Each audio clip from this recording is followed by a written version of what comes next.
นี่ยังนะฮัดเขียนฮัดอ่านภาษาลาวโอ้ผู้นี่สิได้เก่งถูกต้องมะนะบ่าวสิเบิ่งให้นี่ฮัดเขียนฮัดอ่านภาษาลาวโอ้ถูกต้องเราเว้าเก่งแข็งน้องตันเก่งหลายเจ้าน้องอึ่งบ่ได้หยังเลยผู้นี่ป.5โอ้อันนี้ป.5อ่านได้ม.1อ่านบ่ได้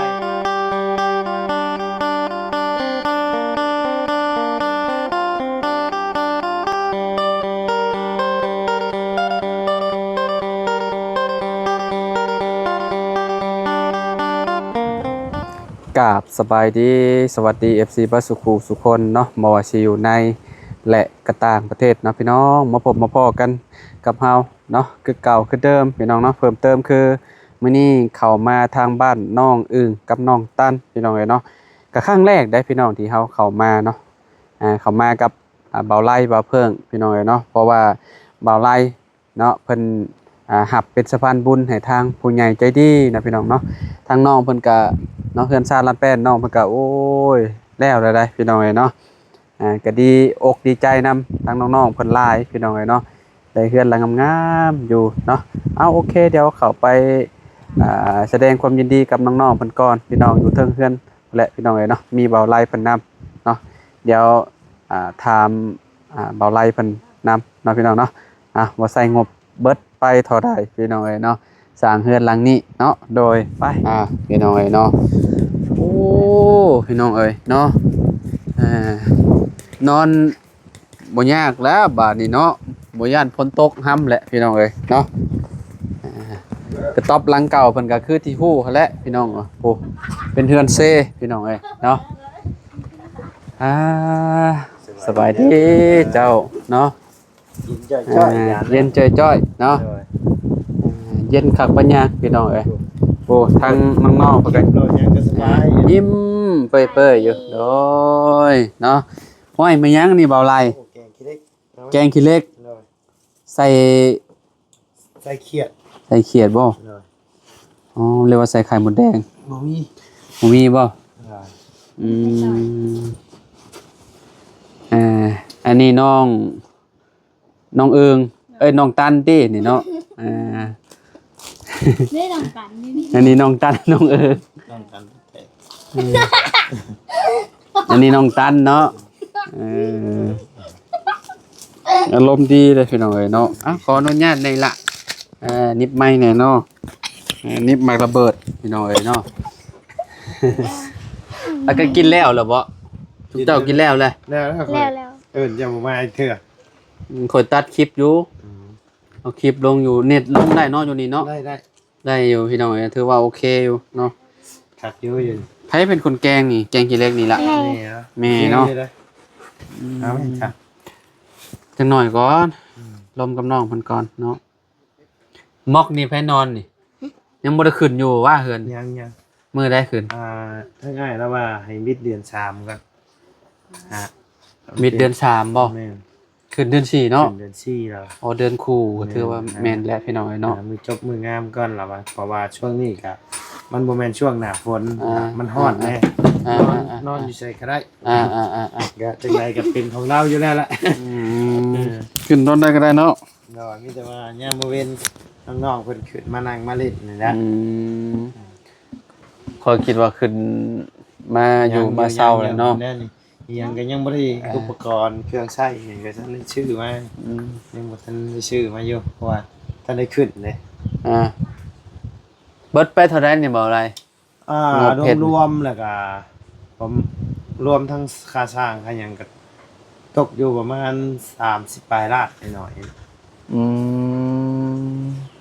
โดยโอ้มีแต่ไม้อย่างดีเลยพี่น้องเนาะค่าสร้างนี่ก็ประมาณเท่าไหร่ค่าสร้าง7 ล้านแต่รวมอุปกรณ์แล้วเนาะอุปกรณ์เฮ็ดนี่แหละพี่น้องเนาะประเมินนี่ก็ครบสุดเลยไม้ยังมันก็ค่อนข้างสิแพงแป้นปอกเป็นปูนนี่ก็ได้เนาะเราผ้าเองว่าได้จังได้ในงบราคานี่แต่คนซื้อไม้ต้นให้เราได้ให้เราผ้ารวมทั้งเบิดไม้ตอกนะ รวมทั้งซื้อยังตกอยู่8ล้านปลายนี่ ไหลครบหมดเลยเครื่องเรือนทั้งเสาทั้งหยังเลยรวมหมดเลยแล้วมันกับประหยัดงบลงไปอีกกันนะปกติเสา9ต้นเฮ็ดเฮือนชำนี่อยู่เหนือนี่โอ้ชื่อไม้นี่ก็เบิด10ปลายล้าน20ล้านเพิ่นได้นอกจาก แม่ก็หลายหั่นแหละพี่น้องเนาะ พี่น้อง เพราะว่าไม้นี่ค่อนข้างสิแพงอยู่แล้วเนาะบวกกับเงินแบบเงินเฟ้อเงินหยังนี่หั่นแหละ1,000ก็เท่าใดของมื้อนี่เกือบ700,000ยังคือเก่าคือเดิมอยู่เลยพี่น้องประมาณ8นี่แหละประมาณ6 8 7นี่แหละประมาณนี่แหละน้องเนาะต้องเบิดเดือนนี้ก่อนเนาะจังขึ้นอยู่เนาะโดยอดเอาเนาะมันบ่ได้ฝนบ่ได้ตกโดยถ้าฝนตกฝนหยังว่าเฮาเร่งขึ้นมาอยู่พี่น้องเอ้ยเพิ่นอยู่หั่นแต่จักปีแหละเดือนเซน่ะหลังกระต๊อบเซน่ะ3 ปีบ่โดยปีเดียวก็เช่แล้วสภาพนั่นน่ะเนาะเสาสำแขนนี่เนาะคิดสภาพเห็นเฮือนไผเจ้าอยู่เหนือน้องน้ำเฮือนน้องน้ำเนาะเฮือนน้องน้ำยังแบบกลัวเฮือนเราได้เซ่ดีต่างกันเลยฮะนี่ก็เซ่คือกันเซ่คือกันแต่ว่าเฮือนเราหลังใหญ่เด้เฮือนน้องน้ำหลังใหญ่แฮงอ่ะน้องน้ำว่าก็บ่มีมองอยู่คือกันแหละไปแม่นบ่มีมองอยู่เลยเวลาฝนตกฟ้าลงมากับพาไม้กับพาดคือกันจักสิพากันไปลี่อยู่ไสหั่นน่ะพี่น้องเอ้ยถือว่านักเนาะนักพอสมควรอยู่พี่น้องเอ้ยให้เข้ามาแรงๆมาเห็นน้องทางอันเบาแก้วกับเบาแก้วกับเบาลี่บ่แม่นบ่แม่นเบาแก้วแล้วเขามาก่อนแม่นแก้วเขามาก่อนจันทวิทย์เราสัมภาษณ์เถียงนั้นแล้วเราเห็นเถียงเซแล้วก็เข้ามาก็เลยมาหาชมเจ้าเลยเป็นได้หลายอยู่บ้านอยู่ซองบ่มีที่บ่นี่แต่ว่ามันของไผของเองอะไรดินมันก็ยังบ่กว้างมันบ่กว้างเลี้ยงเป็ดเลี้ยงไก่ก็ยากสบายเนาะพี่นักแน่แต่ว่ามีโอกาสก็สิเข้าไปเบิ่งเฮือนเบิ่งชานเพิ่นอยู่ได้ยินน้องเพิ่นว่าเฮือนก็แอมพาไปตองกุ้งเฮือนเราเท่าใดหน่อยสิเข้าไปเบิ่งอยู่แอมพาไปใบตองกุ้งเลยแล้วก็ข้างนึงก็ยังบ่ได้ใส่แป้นได้ซ้ำนี่อยู่บ่อยู่ในบ้านนะบ่ได้ทับบ่ได้แต่สูงเฮือนขนาดสำกันบ่บ่คันใดน่ะบ่ขนาดเฮือนสำกันบ่ขนาดเฮือนนี่กับเพื่อนหลังนี่ขนาดจะใหญ่กว่าเยอะเนาะเลยใหญ่กว่านี้บ่2ห้อง2ห้องกันสำกันแล้ว2ห้องยันว่าเพิ่นเอาความกว้างน่าสิเอากว้างเนาะแบบว่าห้องยืนนั่นนี่เนาะก็บ่คันใด11คันบ่คันใด11คันปอดสูงเลยเนาะสูงอยู่แค่นั้นเลยอันนี้7คันสูงแฮงไม่คือแบบตะกี้แต่ก่อนก็น่าสิแบบหาเลื่อยเอาคือกันแล้วเนาะหาเลื่อยหาหยังไปหน่อยเนาะบัดนี้ก็มีแต่อยู่พี่แลบัดนี้เนาะบ่เข้าไปแล้วในบ้านจังว่าอนาคตก็บ่แน่เนาะเพราะว่าน้องๆเพิ่นก็มีกันจักคนก็ว่าหลาย3 4บ่ไอ้น้องจ้ะ4คนโอ้โหเที่ยวมื้อเที่ยวมาเถอะมีบุญแล้วก็มื้ออีหล่าเข้าห้องได้เจ้าน่ะม.1เข้าม.1แล้วอ่านออกบ่บ่ฮะเอ็นตะเขียนม.1 อ่านบ่ออกบ่ว่าไอ้นี่บ่ได้ตัวเสียท่าว่าอะไรเนาะอะไรเนาะเป็นแนวใดคือว่าอ่านบ่ออกมันบ่เป็นนี่นะโอ้โหเข้าม.1แล้วมันบ่เป็นบ่แต่ว่าร้องเพลงเสียงดีขนาดนั้นเห็นอยู่อยากฟังอยู่บ่เสียงดีได้เพลงมักเพลงหยังหรือว่ามักฮ้องเก่ามาแล้วบ่เป็นเพลงอื่นเพลงอื่นบ่เป็นเลยเจ้าได้ฉลาดบ่เป็นคือกันผู้นี้นี่การเรียนนี่ฉลาดอยู่ชาเบิ่งจื้อง่ายอยู่กล้าว่าห้องได้สิอ่านเป็น บ่เป็นเลยแต่ห้องป .1 ห้องป .1 ป .2 อ่านบ่เป็น สู้ชุมเฮาบ่ได้เนาะเด็กน้อยของมื้อนี้เนาะว่าแล้วเนาะ แม่น ช่วงระบาวเขาห้องป .1 น่ะประมาณกลางปีก็อ่านออกแล้วก็เป็นแล้วหนังสือพี่น้องแต่ของมื้อนี่บ่ฮู้ว่าเป็นย้อนเขาเจ้าบ่เอาใจใส่หรือว่าในครูสอนบ่คักบ่หรือว่าจังไดอันนี้ก็บ่แน่ใจคือกัน โทรศัพท์ได้คือมื้อนี้นะช่วงเฮาบ่ได้มีได้โทรศัพท์ แม่นล่ะ เฮียนก็คือลงไปเฮียนแบบ แบบกลางคืนมาก็มีแต่มาเรียนเขียนได้ แม่น เรียนเขียนแล้วก็เรียนอ่าน แม่น เนาะบททองนี่มักแห้งอ่ะยามเช้านี่ตื่นมาแทบสิบ่ได้ไปไสตื่นมาปุ๊บมาเปิดอันน่ะปึ้มแล้วก็มาเล่า เอาก่อนสินอนก็มีบใช่แล้วก็ แม่น เล่าอยู่หั่นแหละหักชั่วโมงนี่ลืมหมดเลยจ้ะ พอได้อยู่ข่อยได้อยู่โรงเรียนข่อยมีนักเรียนดีอ่ะก็ได้อยู่ ได้บ่จ้ะ เจ้าสมศรีเป็นคนฉลาดบ่ได้ขาด บ่ได้ การเล่าบทเรียน ยังไอ้นี่มันอยู่ห้องป .3 บ่แม่นบ่ แม่น ห้องป .3 ถึงห้องป .2 ประสอง ป .2 เจ้าเรียนฮอดป .5 ป ฮอดม .1 พุ่น อันยังสิว่า บ่ว่าผ่านมาเบิดคือกันแหละ อยากเฮียนมัน เฮียน บ่เป็น มันบ่เป็น บางคนน่ะออกโรงเรียนไป ด้วยส่วนหลายคนบางคนก็บ่เป็นไง ออกโรงเรียนไปบางทีเป็นก็มีได้ บางคนได้ ไปจับโทรศัพท์อหย่างแล้วก็ไปอ่านไปหยังแล้วก็เป็นน่ะนะ เฮาบ่เป็นเฮาเป็นตะเคียน นี่ไม่ใช่เจ้าเขียนนะ เป็นนะ อันนี้บ่ปื้มเจ้าเขียน บ่แล้ว อันนี้ปื้มยังจากกอไก่ขอไข่ เด้อ เอ่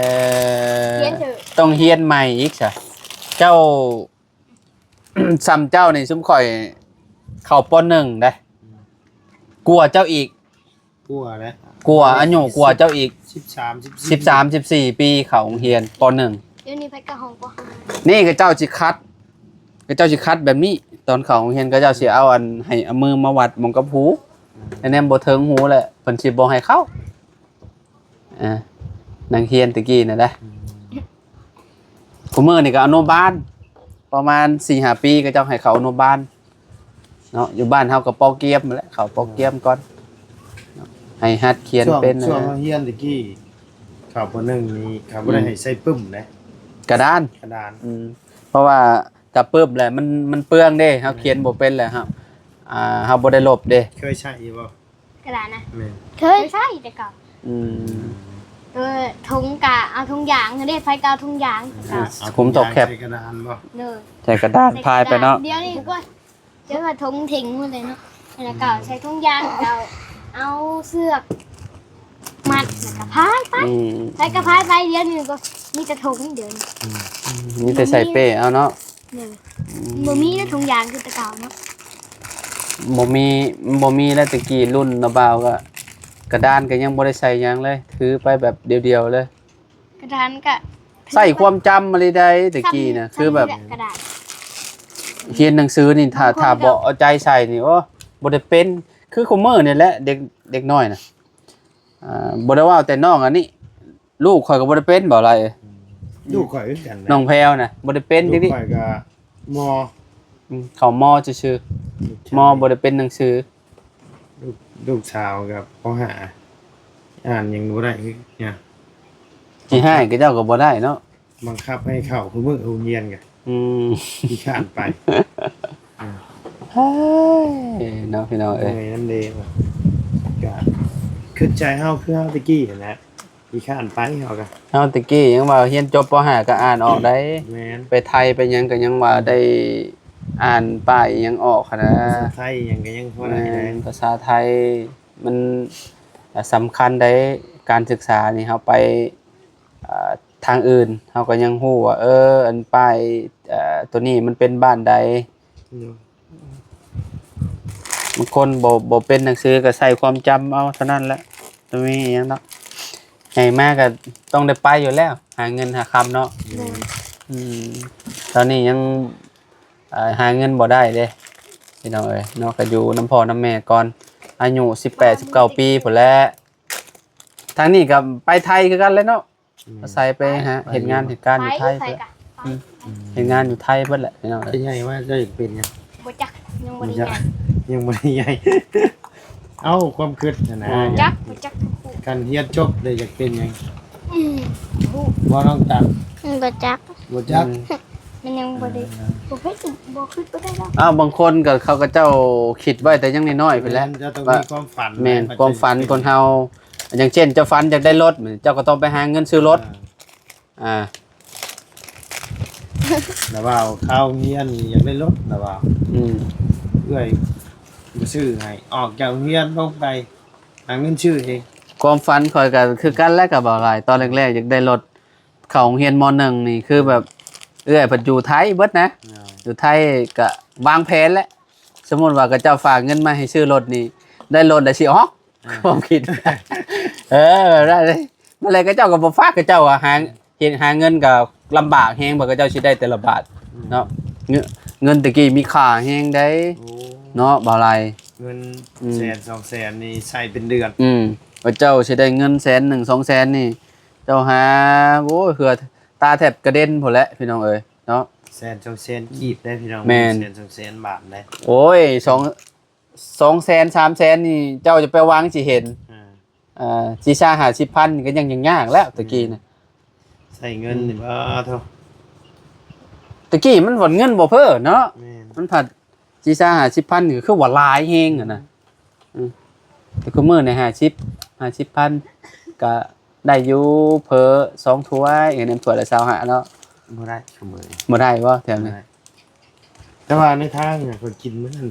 20,000 พอกินเนาะ ได้ คืออยู่พี่น้อง นั่ง เนาะ ไปนั่งมาไปนอนน่ะมัน